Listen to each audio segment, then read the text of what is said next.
למעשה הייתי רוצה מאוד לצאת נזכרת מהפגישה הזאת, הנדירה עם כבוד הרב,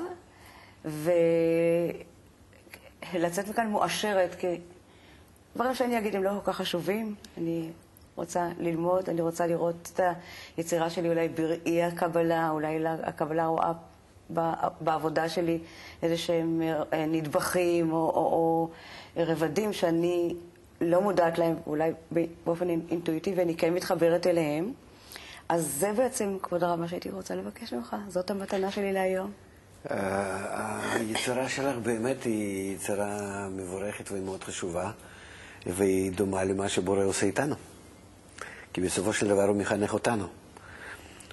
גם כן שרוצה לעשות את זה ברוח טובה ובאהבה ובחום. איך שאנחנו קולטים את זה, זה כבר סיפור אחר.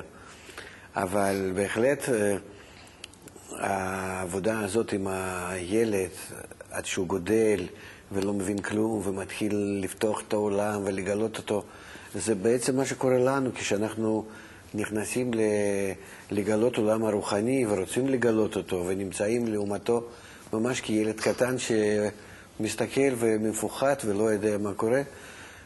זה מאוד דומה לאדם שעומד לפני המציאות האמיתית, שלא מוריד את עצמו לדרגה בהמית רק להתקיים, אלא רוצה לפתוח עולם. אז הוא בזה דומה לילד, ובהחלט ההדרכה שחומת הקבלה נותנת אז לאדם היא דומה למה שבעצם מה שאת עושה ביצירות שלך.